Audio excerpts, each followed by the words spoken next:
Okay. Well, good evening, everybody. It's 6 o'clock on Tuesday, the 15th of March. I'm Councillor Anne Weir, Chair of the Forum, and I'd like to welcome everyone to this meeting. The meeting is being held virtually and in accordance with the Council's rules for virtual meetings.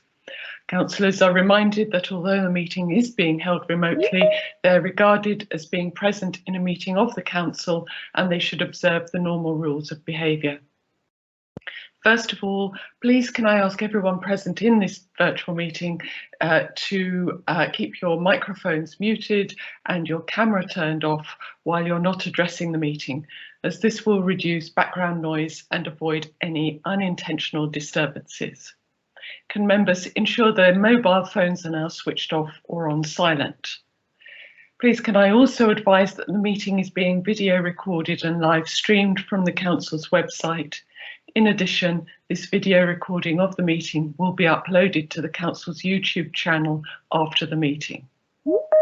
Members and officers, where appropriate for each item, please indicate that you wish to speak or raise a point of order or explanation by raising your hand using the hand icon on your screen.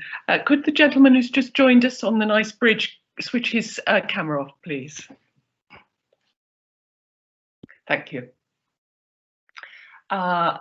So raise your hand using the hand icon on your screen and I will invite you to then speak at the appropriate time.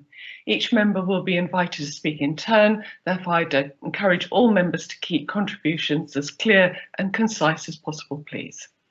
Finally, if members wish to leave the meeting at any point, could they please make themselves known to me by raising their hand, again, using the hand icon. I'll announce to the meeting that you're leaving the meeting. Can I ask the Democratic Services Officer to undertake a roll call of members of the committee to confirm who's present in the meeting this evening? Thank you. Thank you, Chair. Yes, so in addition to yourself, we have Councillor Cremoisen. So if I could just ask you to turn on your camera and just confirm that you are present, please. I am here. Thank you. Councillor Cunningham. I'm also here. Thank you. Councillor Godfrey.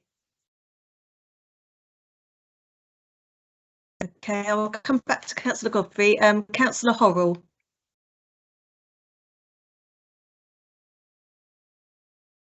Good evening, I'm present. Thank you. Councillor Lerney. Good evening, I'm present.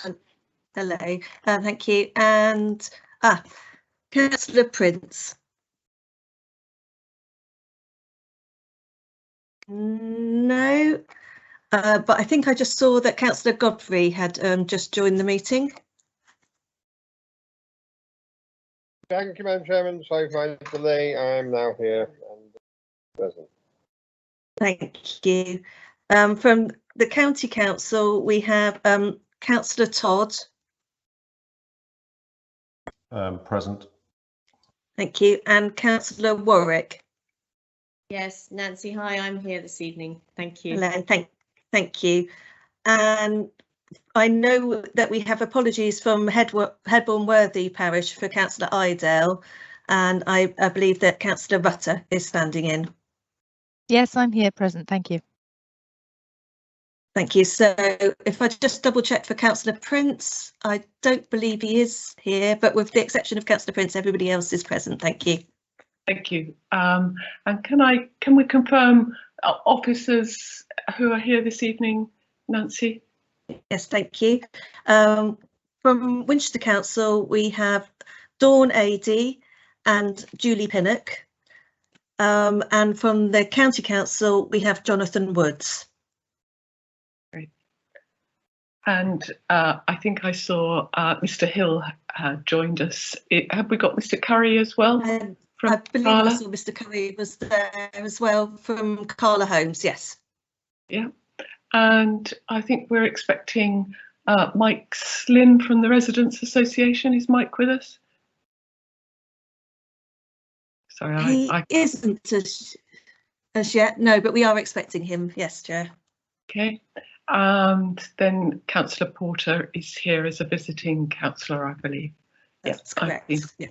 Okay. Sorry, I'm managing several devices at the moment. So have we got any apologies this evening other than from Councillor Iredale? No, Chair, thank you. Okay, so I'll move on to item 2, which is disclosures of interest. Do I have any disclosures of interest? If you could pop your hands up if you want to. Okay, well, I will make my usual disclosure of interest. I'm a trustee of the University of Winchester Academy Trust, which the Barton Farm Academy is one of our participating schools. But it's a non-pecuniary interest. I see no other hands up on the disclosures of interest, so move on to item 3, the minutes of the previous meeting on the 18th of January. Can we take those and sign them as correct?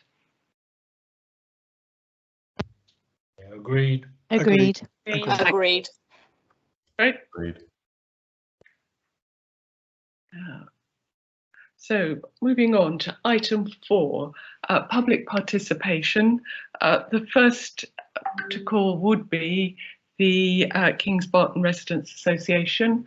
I think we were expecting Mr. Slynn. He's not here at the moment, so I will move on. I don't believe we have any other members of the public with us this evening, unless I'm mistaken. Yeah. Okay, and I have Councillor Porter as visiting councillor. Did you have any comments on items 5 and 6 on the agenda, Councillor Porter? No, thank you. I will leave it for the moment. All I can say, though, is that I've been disappointed that the path from the 1A to the main school looks great from the school end, but it's not joined up at the other end. So I think that's something I'd like it to be explored tonight, because I thought we were promised that would be open. Thank you. Thank you. Okay, so as we have no other members of the public this evening, I'll move on to item 5, which is the Ridgeway footpath. And I think Mr. Woods, are you going to introduce or make some initial comments on this for us, please? That's certainly my intention. So what I will do is I will share my screen with you.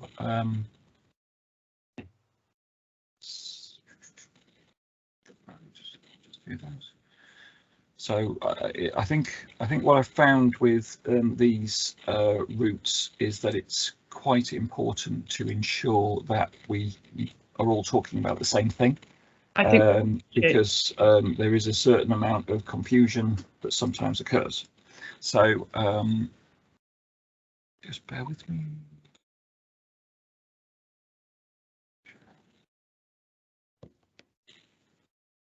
Right. So what I've just dropped on the screen here is a map of the area that we're talking about, and in particular we've got the school which is being constructed in this area,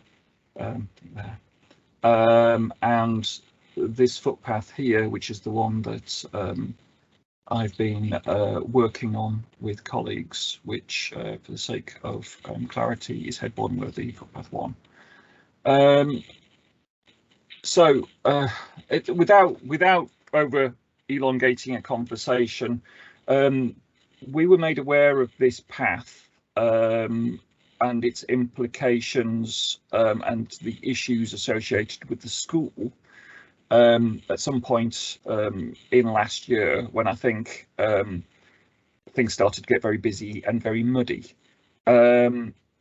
I know there's history to this path, and before we get into it, I suppose it's worth saying that from what I understand, when this area was going through planning, there was a lot of discussion, and there was discussions about the surfacing of this path.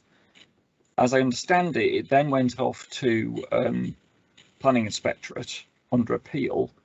And when it came back out of that, there wasn't any money identified for this path. As a consequence, it sort of rumbled on with people saying it's not very satisfactory, but not really raising its head above the parapet until we've had communication from Councillor Porter, actually, about the quality of the path and around how it could be resolved, with the impression that there was a SIL community infrastructure levy bid that had money secured for it.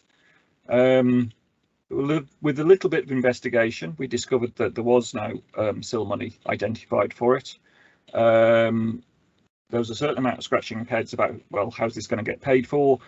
Very pleased to say that our colleagues in Highways have identified the funding to underwrite the costs of surfacing this, because it is a let's call it a countryside path, although it has to be said its nature is changing. My team are delivering rather than Highways. We have a really small team. We've got a couple of project officers who work across the county, and they've just opened the new visitor centre down at River Hamble Country Park. Can you imagine the work that went into that? That was opened a week ago. So they have put the work out to tender. So the work went out to tender by the 11th of March. We're expecting returns back on the 8th of April, awarding on the 13th, and with contractors starting on the 25th, complete by the 31st of May.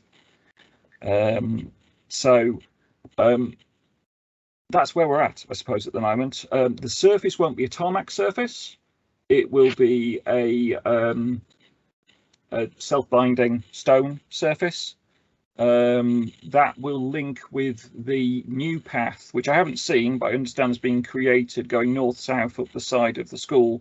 But it will be linking to that path, and therefore providing a much better surface for people to walk to and from school.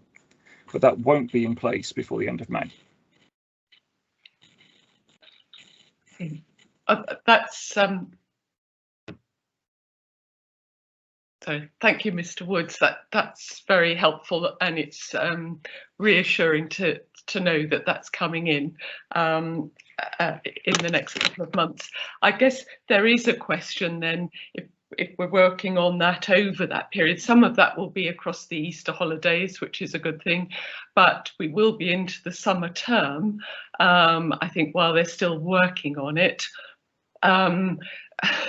I guess it's not particularly your problem as you're part of the countryside team. It's how are we going to get families who walk to school, some of whom I know don't have any transport of their own, around that area. Is there any discussion on how we can route people past the area while it's being worked on? Not that I'm aware of, I fear. And certainly I am reassured that things are moving in the right direction with this estate and with connectivity with the with east-west connectivity and works to the road going underneath the railway line, creation of shortcuts in that area so we don't have huge loops and things. But I am not aware. I'm afraid I can't answer that. Okay, thank you. Mr. Slynn, you've popped up on our screens. Have you been listening to this conversation, or shall I come back to you in a little while? We missed you at the beginning. Thank you, Chair. Yes, it's taken me 15 minutes to get logged in. I don't know why. I don't really use Teams unless it's strictly necessary, and it wouldn't let me in. So I'm with you now, only just this moment.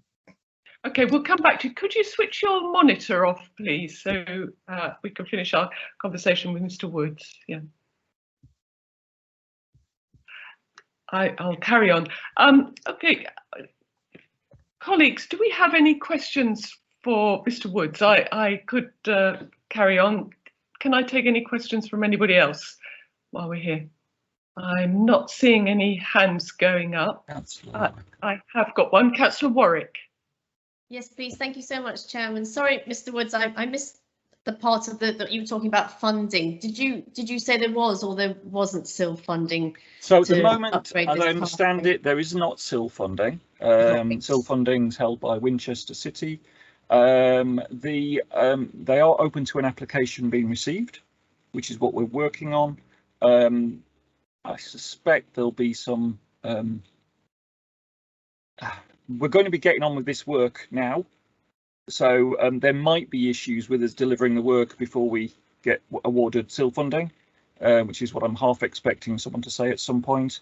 But we're going down that line of ensuring there is an application submitted to try and pay for the expenditure that the County Council is putting in. But the County Council is putting in that money now, so it can happen.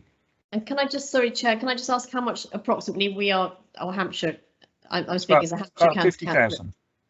Okay, thank you so much. No, thank you, Chairman. What I would say,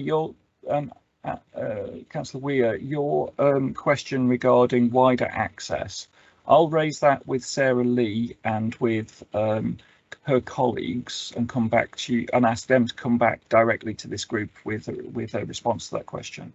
That would be greatly appreciated, and I'm sure Councillor Porter and Councillor Warwick would both welcome follow up on that. I mean, we're really keen to get this sort in this term, and it's good that it's moving ahead in the short term. And I'm sure my colleagues will do everything that they can to support the SIL application, the Winchester City Council team. Now, I've still got a hand up. Was that Councillor Warwick's old hand, or is that a new hand I can see? Myself and Councillor Cramoyson, I believe, Councillor Weir. Fire away, Councillor Rutter. Thank you very much. Thank you, Mr. Woods. That's very helpful. I know the residents of Kings Barton will be pleased, but it's all very late, but I'm very pleased that it's been finally caught up with. I have to say, it's astonishing to think that whilst those of us on the ground who live nearby, we're discussing the Ridge Path as a key walking and cycling, indeed, route across the new estate for years, it doesn't seem to have actually materialised in any actual plans. So that's pretty horrific. I wonder what else is also expected by us and not actually going to be delivered. Is it possible for you to talk, or is it possible for the Carla representative who's here to say that alternative routes for walkers will be found whilst the work is being done, so that the children can still access the school without having to go all the way down Manley Road or something else completely impossible? Thank you. Just so I can finish my point and just reiterate it, I cannot, because all I am directly involved with is the legal right to pass and repass on that one line. So it is for those who are involved in the surrounding landscape to comment on what might be possible. I think that's fair enough. Mr. Hill, is there any view from Carla on the wider context of the Ridge Line and where that's going longer term? Oh, and Mr. Curry, sorry, I hadn't. It might be more your the usual double act from myself and Ian. Ian chip in as well. There's been a very clear plan from the outset on what the wider connectivity is around Kings Barton. That's been inherited through the design code, so that there is certainly plans which have been in wider public circulation for a long time now on wider pedestrian connectivity through the scheme and around the scheme. In terms of, I mean, this is, I don't know the width of the proposed path, but ultimately the Ridge Line is quite a wide piece of infrastructure, green infrastructure from Andover Road to the school, and again, I suppose it would be up to Hampshire's contractors to allow. My only thought process on this is that this path is unlikely to be more than about 2 or 3 meters wide. So would it be possible for them to continue the work and allow pedestrians to still use that, what is quite a wide piece of green infrastructure, through to the school. But that's the only comment I think I can probably make at this stage. Sorry, Mr. Curry. I think trying to get alternative routes across a building site whilst work's going on this footpath is going to be challenging. Obviously health and safety is critical, and trying to cordon off areas just for a temporary time. Happy to look at it, whilst these works are going on, but for that ridge footpath. But at this stage, I can't promise anything because it's just a logistic issue, because we've got a building site right next door, and then to cause people to walk in areas that haven't then been made safe for a footpath is, potentially an accident waiting to happen. So it can be quite challenging. I think Jonathan wants to say something. I think. If I may, Councillor Weir, I think the question, if I interpreted the question correctly, is twofold. One of which is during the course of the works, which is about a fortnight, will people be able to get down there? And I think there will be sufficient room. What you've got to remember is like anything, we're using mechanical equipment. We'll be getting them to avoid the school walking to and from times, which is what we can do. But there should be sufficient width to one side to cordon off a path along part of the width. You're correct, Viv. I think the main question, is between now and when we start work and the condition of the footpath, and the school children and parents using the path as it's got now, which is exceedingly wet, I think. Can I just ask, because it's been, to be honest, it's been a couple of months since I had a look at the path. The field to the north, is that still in agriculture? Has that started to be developed now? Yes, the situation is it is still cultivated, but there is actually sort of double path. There's an informal path that goes to the north of the vegetation up to the where the Winchester Avenue crosses over. So in theory, people could walk to the north of the vegetation, which is the informal path. The only area where it narrows really and is quite difficult is where it crosses over the Winchester Avenue, and there is also another informal path going north of vegetation beyond Winchester Avenue. So it's the bottleneck we need to be really careful about, and how we manage that if children are going to school, I think. I'd also say it would be really helpful to have some notification up at the entrance to the path from Andover Road well in advance to signal to people that this is coming and the timetable. Once we're absolutely sure of the timetable, if we could put some clear notices up there, I think that would be appreciated as well. Thank you. Appreciate it. I hope that's helpful, and thank you for your input. But I think, it will be greatly appreciated. Steve, Councillor Cremoyson, your hand is up, I believe. Thank you, Chair. I've got a question firstly for Mr. Woods, and then I've got a possible question for Mr. Hill and, sorry, Ian. And Mr. Curry. So firstly for Mr. Woods, oh gosh, we've got an echo there, Mike. Your mic. Mr. Sling, turn your mic over. That's better. The way you phrased the SIL funding suggested a little bit of doubt as to where the money's going to come from. So I'm really pleased that your team are ploughing ahead regardless. So I just want to establish really where should the money be coming from? Should it be coming from Winchester City Council SIL, or should it be coming from HCC funds? Just so that we're really just crystal clear on that. And then those of us who may have some influence can just make sure that we lobby and get it sorted. Can you clarify that? And you're on mute at the moment. Thank you. Yeah, I'd love to. In theory, this should come through Section 106 and essentially be an allocated contribution from the development. That's where this should have been discussed, arranged and confirmed. In practice, that wasn't achieved. The logical next bit is SIL, because when the development occurred, external works linked with can be funded through SIL. It's one of the purposes that the money is gathered for, although it is an open bidding process. And I think, I don't work in a local authority. I used to work in a unitary council, but it's very much depends what's been applied for at that point in time as to whether or not one scheme gets funding over another scheme. So that is my element of doubt. It isn't actually my budget; it's my colleagues over in Highways which have given us the money to do this. So part of me could say, well, they've got loads of money, so they won't miss it. But I think the point is that we've stepped up and we're making it happen.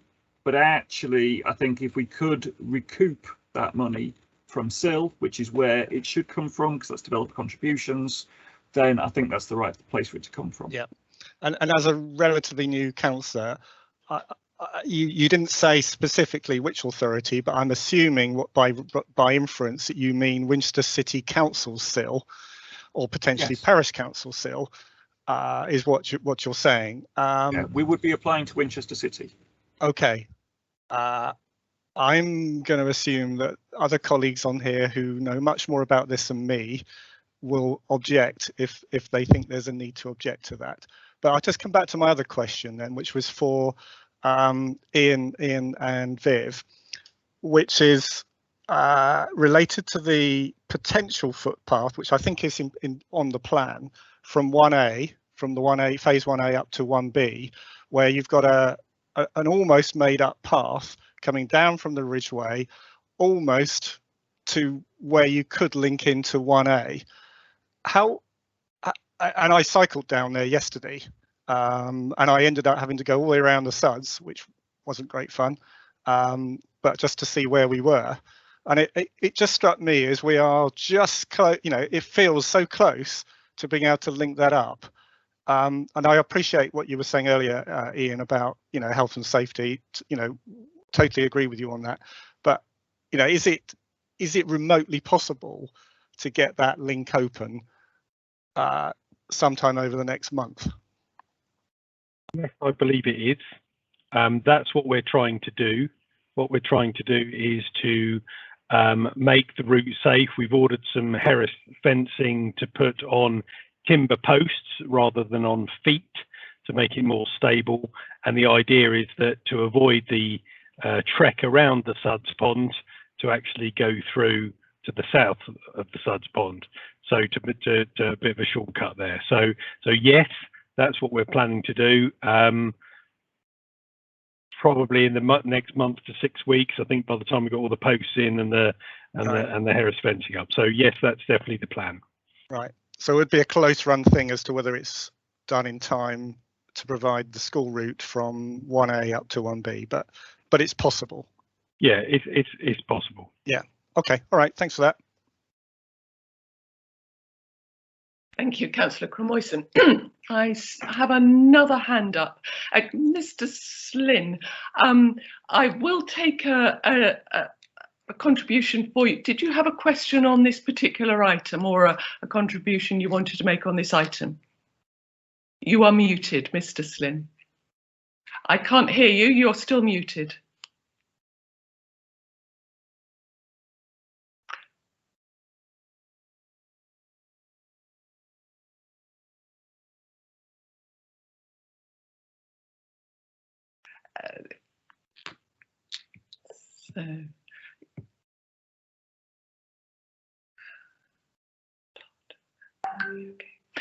In the meantime, I'm going to take contributions from Councillor Todd and then Councillor Lerney. We'll come back to you, Mr. Slynn. Thank you. Yes, just an observation as somebody who's seen SIL from two places. So Hampshire is not a SIL collecting authority, but in the early days of SIL, it was paid an amount by Winchester, and I believe that some of, well, it is a question to check whether some of that SIL pot still exists and is available for spending. 1 minute. So Mr. Slint, Mr. Slint, can you mute both of you? Sorry, yeah. Continue, Councillor Todd. Yeah, so there are two pots, although Winchester is the only SIL collection authority, and there is a bidding process which obviously can't be prejudged because of its nature. There is also, I believe, or there was certainly at one point, and I don't think it's all been spent, a SIL pot of money that was paid by Winchester to Hampshire for infrastructure in the Winchester district. So that might be another source of funds to look at. I had a question that relates to Hampshire policy, which is there is now what's called the Hampshire Road User Utility Framework in the local transport plan that basically says pedestrians are higher in the utility framework than car drivers. If this was a road, we would have diversion routes in place. We would have it all planned out. We would have the network planned out. And I suppose my request, and I think we seem to be moving there, is it possible for a conversation to happen to give us a joined up plan? Is it possible to ensure that there is good access from 1A and 1B to the school, and that the work starts, that is timed to fit in with the availability of those routes?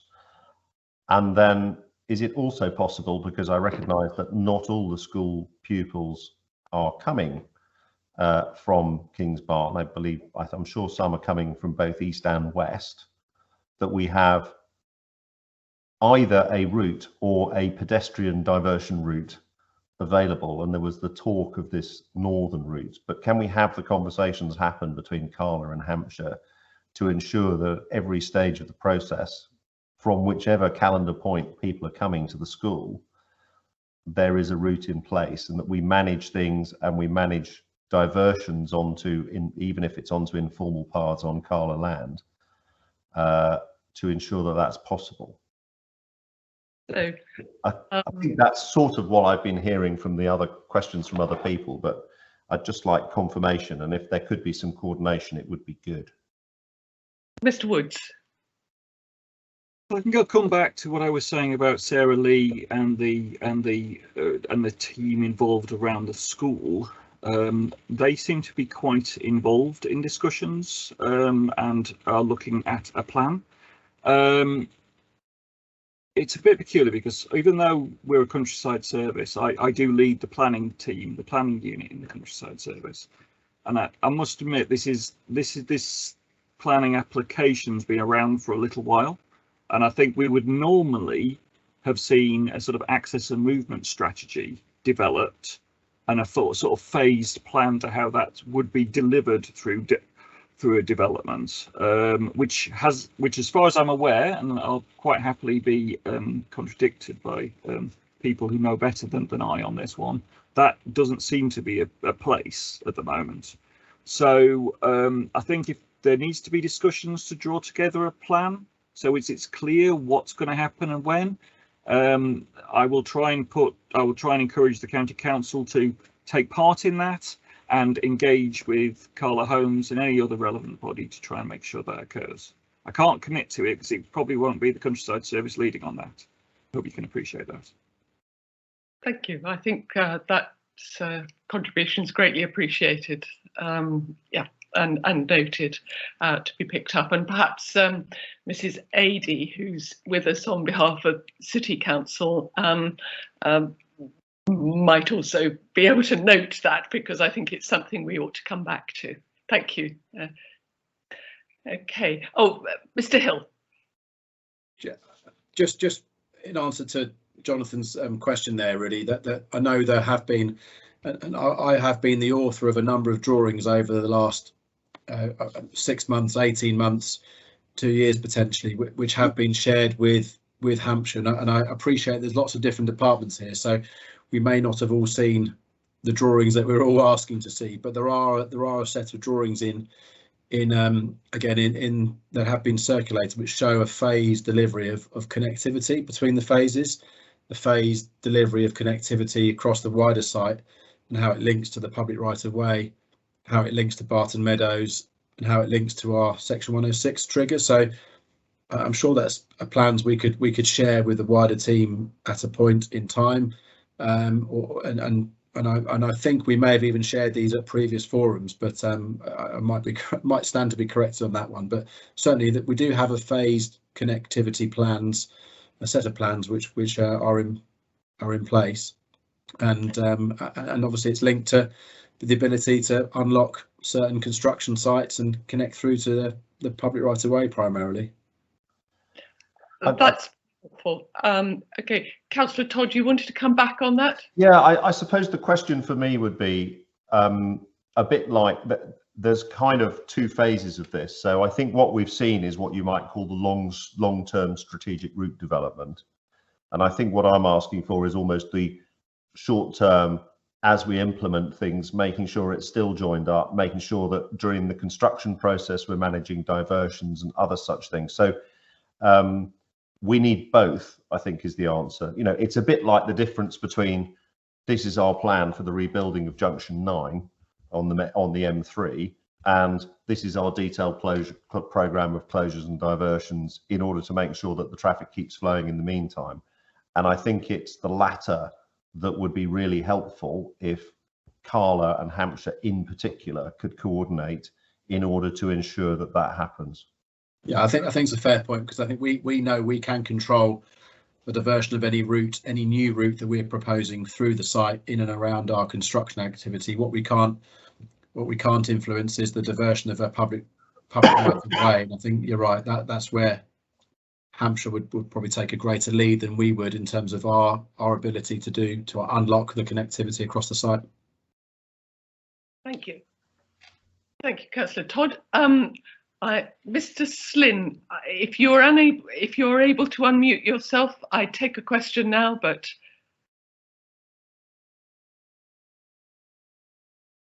no. Okay, I'll move on to Councillor Lerney now. Yeah, sorry to interrupt. I know that Mr. Slynn is trying to join via another email account. It might be helpful if he possibly leaves the meeting on the original email account, which he can't unmute on, and then I can let him in on the new email account, and we can maybe hope that will work. Okay. So, Councillor Lerney. Hi, thank you, Chair. And I think my big concern about this is that it's great that we're actually finally moving ahead and getting the path in, but I certainly believe that as soon as we get this path in, we'll be facing demands to make it an all-weather path. I mean, this is what effectively is a potential cycle and pedestrian superhighway, both from Week and Hairstock into town and into Headbourne-Worthy and beyond. I'd like to know what we're going to do when that pressure starts coming. It's also that unless it's an all-weather path, you know, then we will find that that parents with pushchairs and children on scooters will find it quite tricky to navigate, you know, over time as it starts wearing away. I get really worried about the maintenance regimes on these heavily used paths, because there is a tendency to put them in, but without the money to look after them in the long run. So what are we going to do to make sure that this path stays in really good condition? Mr. Woods. I'm getting dragged into all sorts of questions here. I think you're entirely right. And in the future, at some point, the top dressing, which we're going to be putting on over the next few months, will need to be taken off, and it will be replaced with a tarmac surface. The sub base that we're putting in can be used throughout both. What I would say is the cost of tarmac is very expensive at the moment. I'm doing elsewhere in the county, I'm doing approximately 200 yards of it, similar width, and it's costing me near £100,000. So, you know, this is a lot shorter. Costs have just peaked at the moment, so, you know, it may be cheaper in a little while, but I was quite stunned to receive that cost on a section of path down in the south of the county. The reason why we're doing it as we are is that we don't put in blacktop paths as a countryside service. Neither do we maintain them. And there is a discussion to be had with the county council around the maintenance of blacktopped routes in the future, if that's what occurs. Around, you know, how that gets funded. Normally, in a normal situation that we work with, it's actively agreed through the planning permission what standard paths are going to be created to, and who's going to be responsible for the maintenance of those paths, and what contribution is sought from the developer to ensure that that maintenance is continued in perpetuity. We're not in that situation with this path. So I do understand your concerns, and actually it's quite obvious in many ways that it might end up having the top dressing changed at some point in the future. What we're doing at the moment is reacting to the immediate issue with total acceptance, and I think both councils will have to have discussions going forward about what the future of that path is, and when it's programmed to improve its surface. It might be 5 years, could be 10 years, could be. Okay. Thank you. No, I appreciate that doesn't really answer your question, but no. I do understand where you're coming from.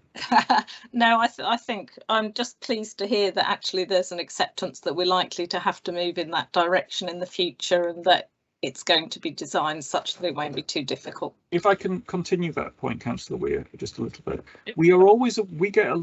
I've just been sat all morning with a lovely lady from Cycle England, as well as other colleagues, who's Winchester based, and we get the same pushback a lot on our sort of more rural cycle links, cutting through farmland in order to get to things, from Cycle England. And you know, the fact of the matter is, and I say the same thing, that there's a character to these routes, and I think as the development changes, obviously the nature and character of the public footpath becomes a more urban footway, or cycleway. But it's about level of use, and what we might find, this is a link to a school, so I appreciate the level of use is only going to increase, I suspect, along with the size of the development. But sometimes what we find is those services are perfectly adequate. It's all about water and drainage in many ways. Water, drainage, light and air, and wind to dry up the surface. So they're very different to a sort of tarmac maintenance type setup. But you know, the level of use this is likely to get linking to the school, it's going to be an interesting one, I think. My gut feeling. Yeah, thank you. Thank you very much. Really appreciate the thought that you've put into this. So I've now lost Mr. Slynn completely. I don't see any further hands on this point. Chair, I think Mr. Slynn might have left and then rejoins. It might be worth whether he's able to contribute again. Okay, right. I can't see him. Oh, yes, I can. He is there. Mr. Slynn, you appear to be with us. Would you like to ask a question? Right, sorry, I think multiple problems getting into Teams and had to log off completely, shut down and start again. Seem to have managed to get in. I think you've already discussed the footway. Obviously, that's a matter of major concern. You would have seen also the notes of the meeting that we had with Carla Holmes. I hope they were satisfactory for everybody. Yeah, I just had a few questions. One was we're keen to find out when we will get a community development officer working with us again. Okay. Now that Chris Hughes has departed. Mr. Slynn, could I just hold you there? I'll just finish this item off. We're on item 5, and then I'll come back to your other questions if you don't mind. If we could just wrap this up, and then I'll come back to your wider points arising from the meeting. Okay. So I don't see any further hands up on this. Can I just ask if there's any debate on this question of the path to the school along the ridgeline from members of the committee? I'm not seeing any hands here. I think we've explored some really useful points. Yeah, I'm now seeing a hand. I'm almost certain that will be Councillor Horrell. Yes, welcome, Councillor Horrell. Fire away.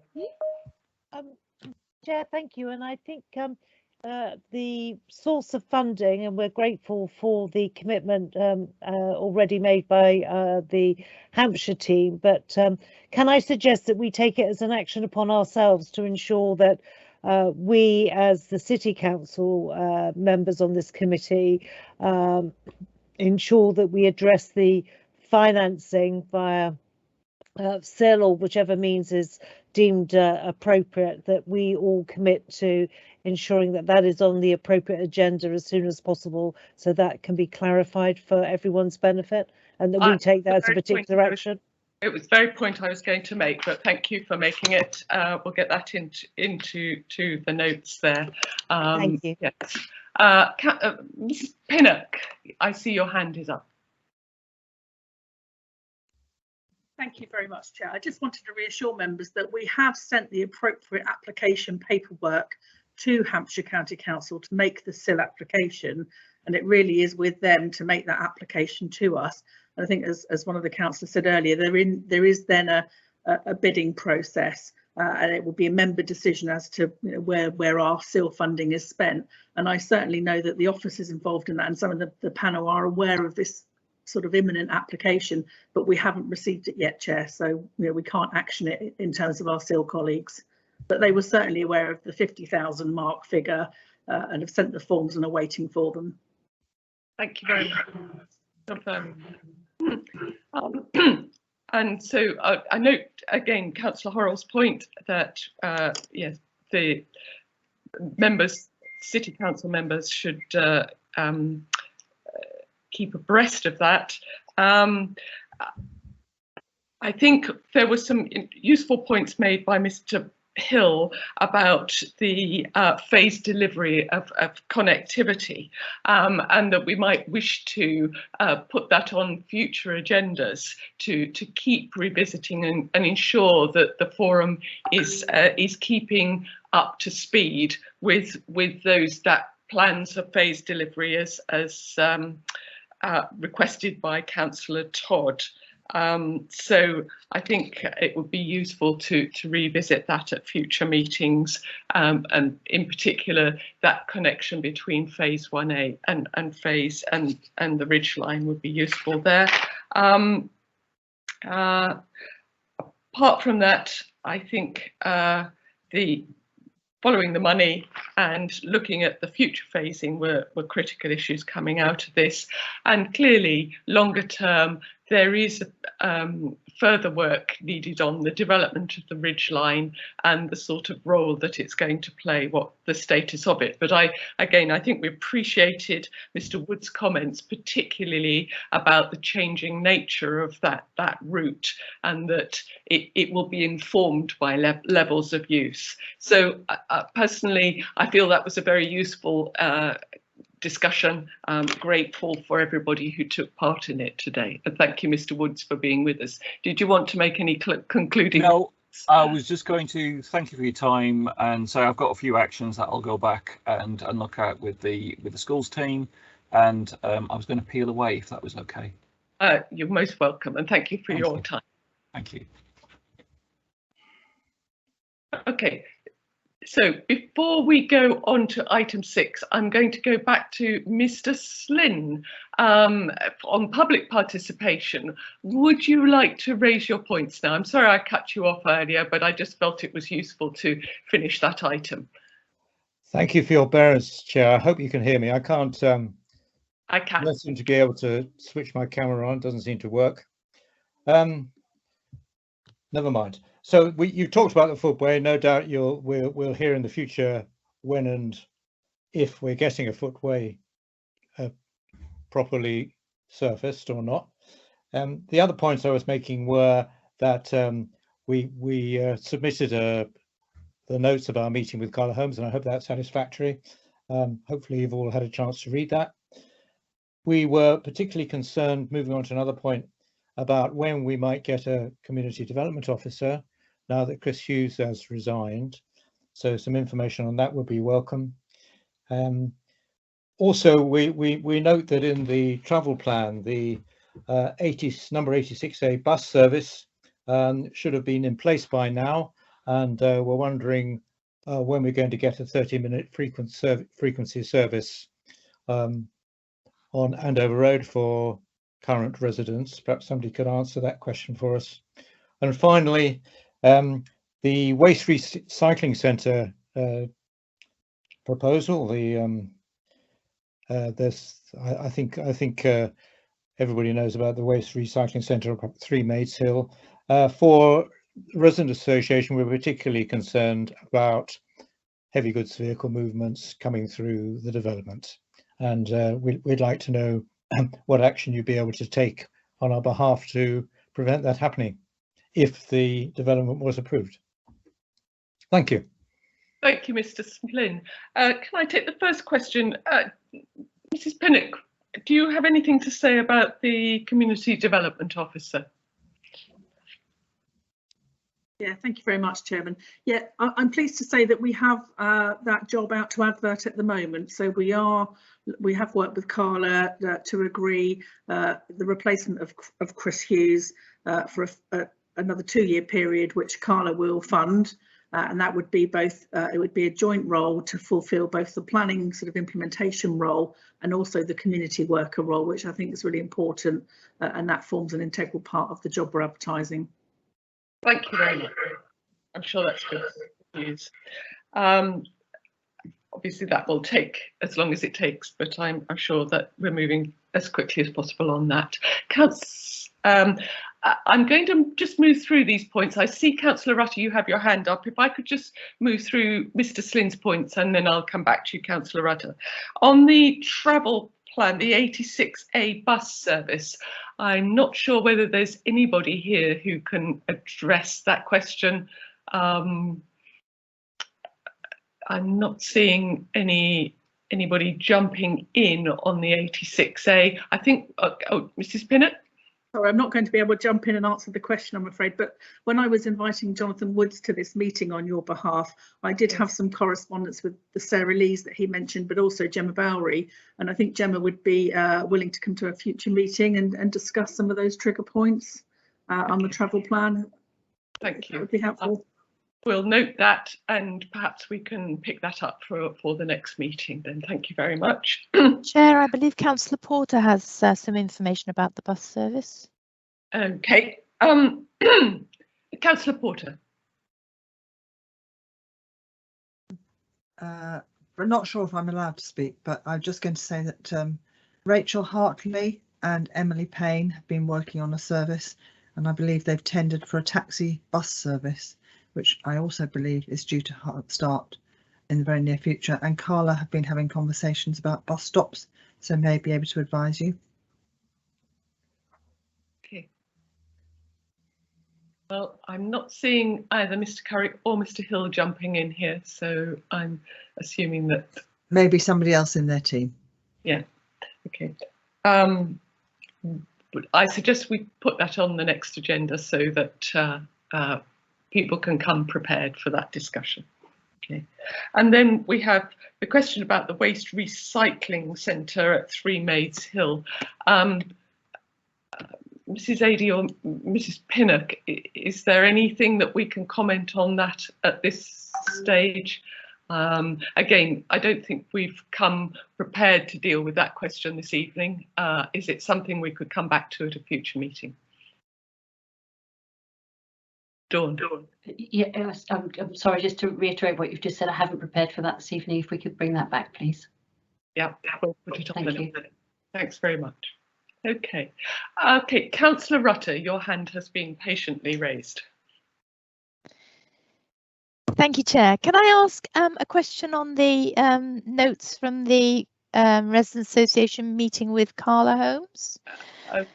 Just from the point of view of the Parish Council, I know that the Parish Council is very concerned to be involved at the earliest possible stage with discussion about facilities for residents, muggers, play areas and so on, and how they're what they're made up of, you know, what sort of things are included, and particularly the neighbourhood centre, the community centre that's going to be built. But we seem to be bypassed as the parish council in all these discussions, and we're terribly concerned that at some stage in the future we will be responsible for managing many of these items which we had absolutely no input in at an early enough stage to actually influence them. And there are various issues that do concern the parish council about the play areas and the equipment that's in them and so on and so forth. So can I just plead that make a plea that the parish council be involved at an early enough stage so that our contribution can have some effect on decisions made at a stage before it becomes far too expensive to take any notice of what we're saying. Thank you.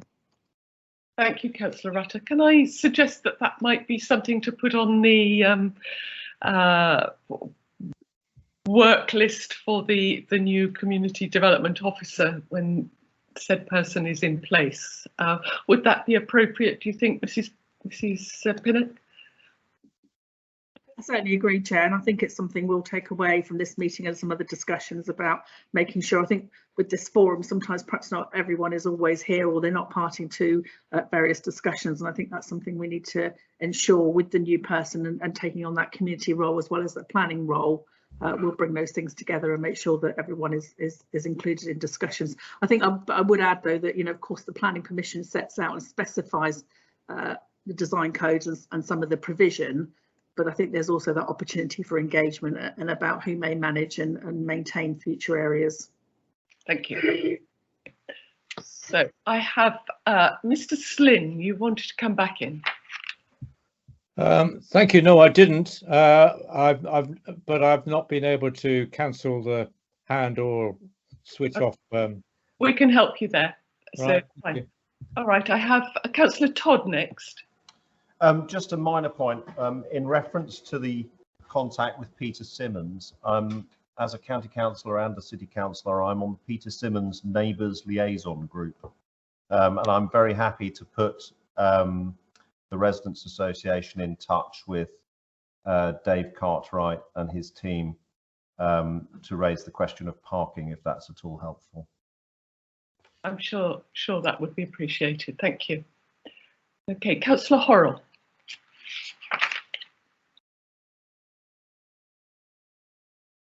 Chair, thank you. And it's prompted, my questions prompted from the report and the that was tabled that obviously Mr. Slynn and the others in the neighbourhood team have raised, and that is regarding sewage issues that still continue to be a problem. And we know as we go into our local plan, infrastructure and the like are fundamental, and I'm slightly concerned that we still haven't resolved that. No one seems to understand why.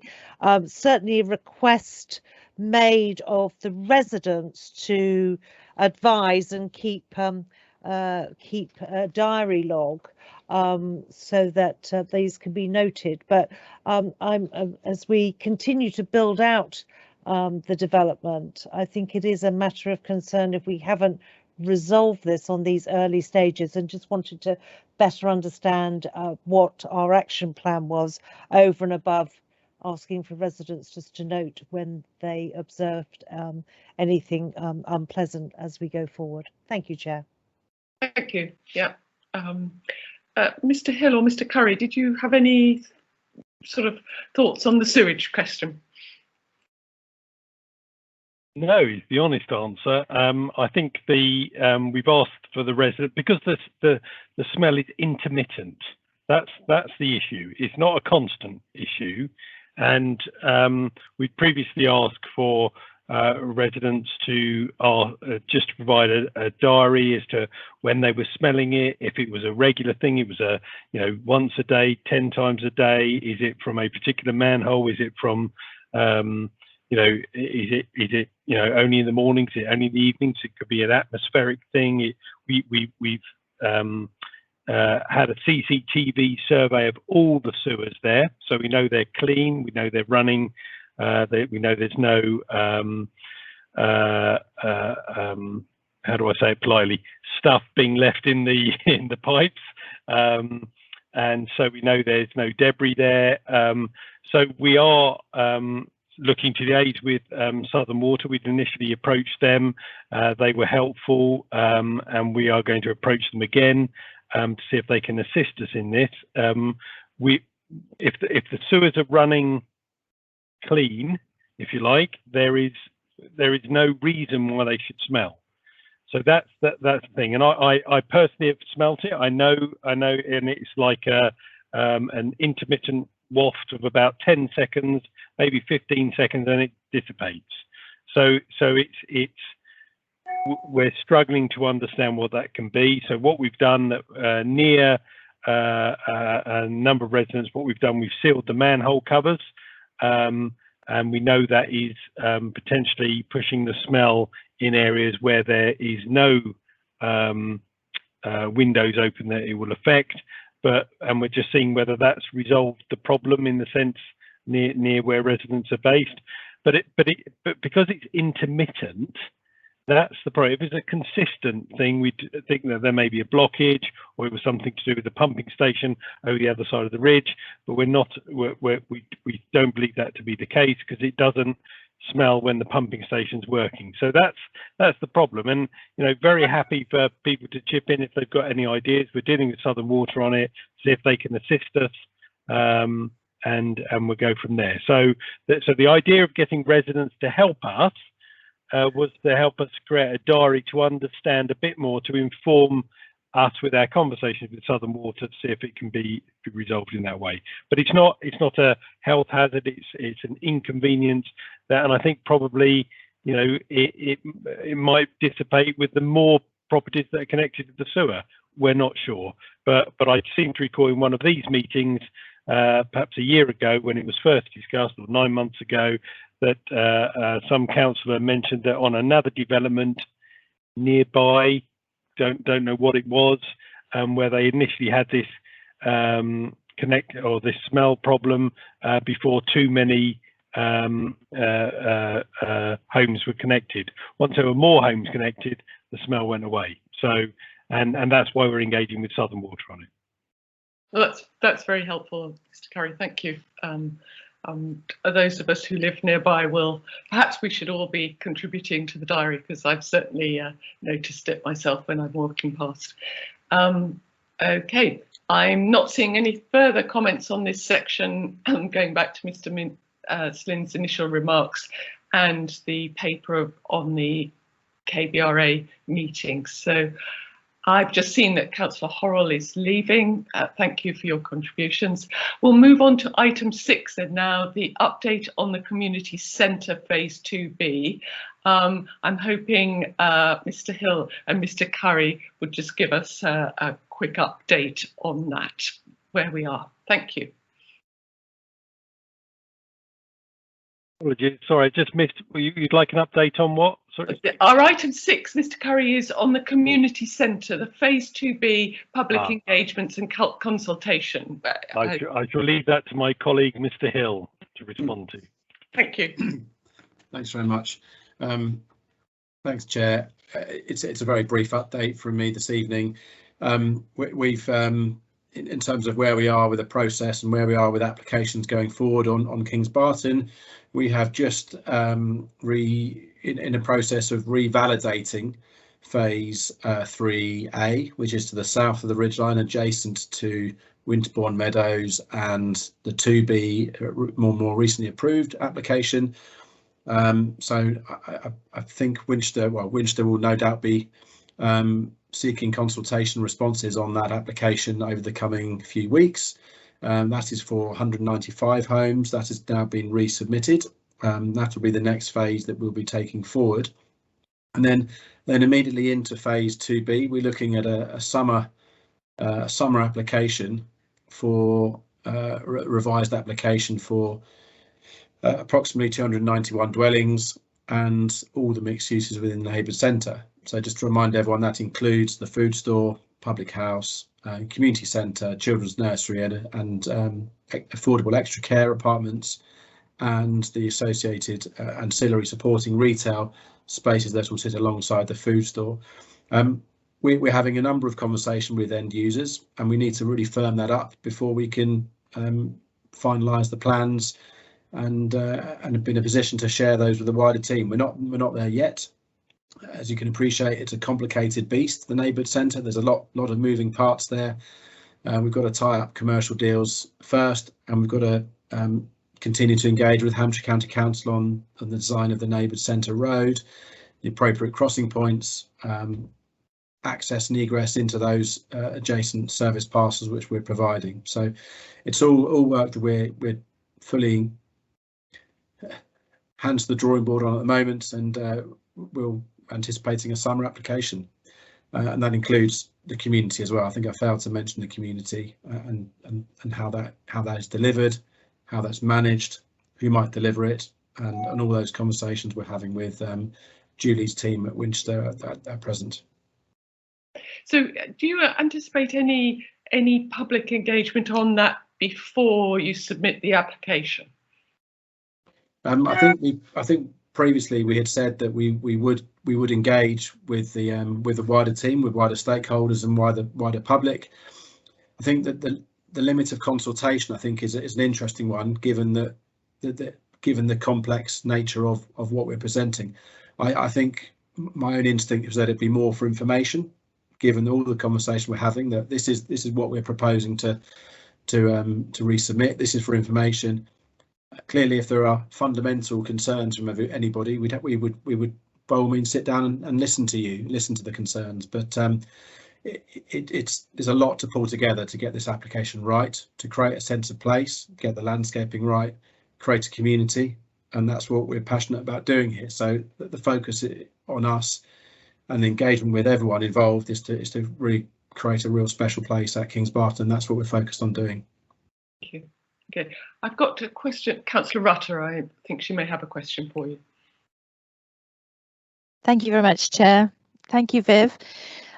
Given that in due course it may well be either the parish council or the residents association or both, or a new community organisation that takes the place of both of us, nevertheless, that manages the community building, would it not be sensible to involve both the parish council and the residents association at an early stage in what exactly is provided in terms of the community building, whether it's just one big hall or whether it has meeting rooms, what are the facilities included, so that we can have some idea that what is going to be presented to us is going to be something that's functional and not something that we will have to budget £200,000 in due course to turn it into something it should have been in the first place. That would be really helpful if we can be included in the discussions at a stage when we can actually influence them. Thank you. I can give you a very quick answer to that, and it may or may not help, but there was a few years ago now, there was one of our planning obligations, one of our planning conditions we had to discharge before we even got to first occupation across the wider site was a very clear strategy as how the community centre should be delivered. It had a very clear brief as to what should be in that building, a multifunctional larger space, ancillary supporting accommodation, facilities, kitchen, a reception area, a number of office rooms, 2 drop-in health rooms for potential GP surgeries to be able to use that during the week as well. So there has been a very clear brief, which is an approved document, which was put together. I think it would be sensible to share that again so that everyone can see what's coming forward. And there was some commentary in that about the ongoing management and maintenance. Take the point from Councillor Utter about long-term management and maintenance. We're seeing it in other projects where we've delivered community centres where parish councils don't want to take on a facility of this size because of the running costs. And so I think that's where we need to keep our options open as to whether this could be something that Winchester take on, the parish council, or it might be a commercial entity that could take it on. So we are exploring all avenues and discussing this with the Winchester team in the first instance to see, and Steve Lincoln there, the community officer there at Winchester, to manage the process going forward. That's helpful. Councillor Rutter. Sorry, Chair, if I could just reiterate my plea that we be involved in those discussions at the earliest possible stage, and if there are plans, it would be lovely to see them. I don't remember ever seeing actual plans. I know we had discussions about it, but I don't ever remember seeing actual plans. So if they could be forwarded both to the Residents Association and to the Parish Council, that would be very helpful. Thank you. Yeah, we can certainly share that report. That's no concerns there. Thank you. And again, I think I would ask Dawn Adey and Julie Pinnock to ensure that from the City Council's perspective, if such discussions are ongoing, that the parish and the Residents Association are brought into any discussions from our side as well as from Carla's side. That I think that would be helpful. Does that make sense, Dawn? Yeah. Okay. Thank you for confirming that. Great. Again, have I got any further questions on the community, the neighbourhood centre development? I'm not seeing any at the moment. Is there any debate, final comments on this particular item? No. I'm not seeing any hands up on this either. If that's the case, then can I thank, one's gone up, Miss Councillor Cunningham. Hi, thank you, Chair. Can you see me? I can see you. Thank you very much, Chair. No, my question is basically in regards to the closure of the Andover Road. The survey was completed. We're not taking comments on that. It's not on the agenda this evening, Councillor Cunningham. We have an agenda item, and other people have asked for things to come onto this agenda. I'm not taking questions on that this evening.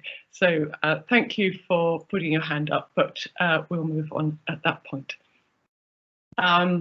So if there are no further questions on items 5 or 6, I will call the meeting to a close. And I'm not seeing any. So thank you all for your time this evening. And we've got a number of items to take forward to the next meeting. And I wish you all every success with that. Thank you and good night.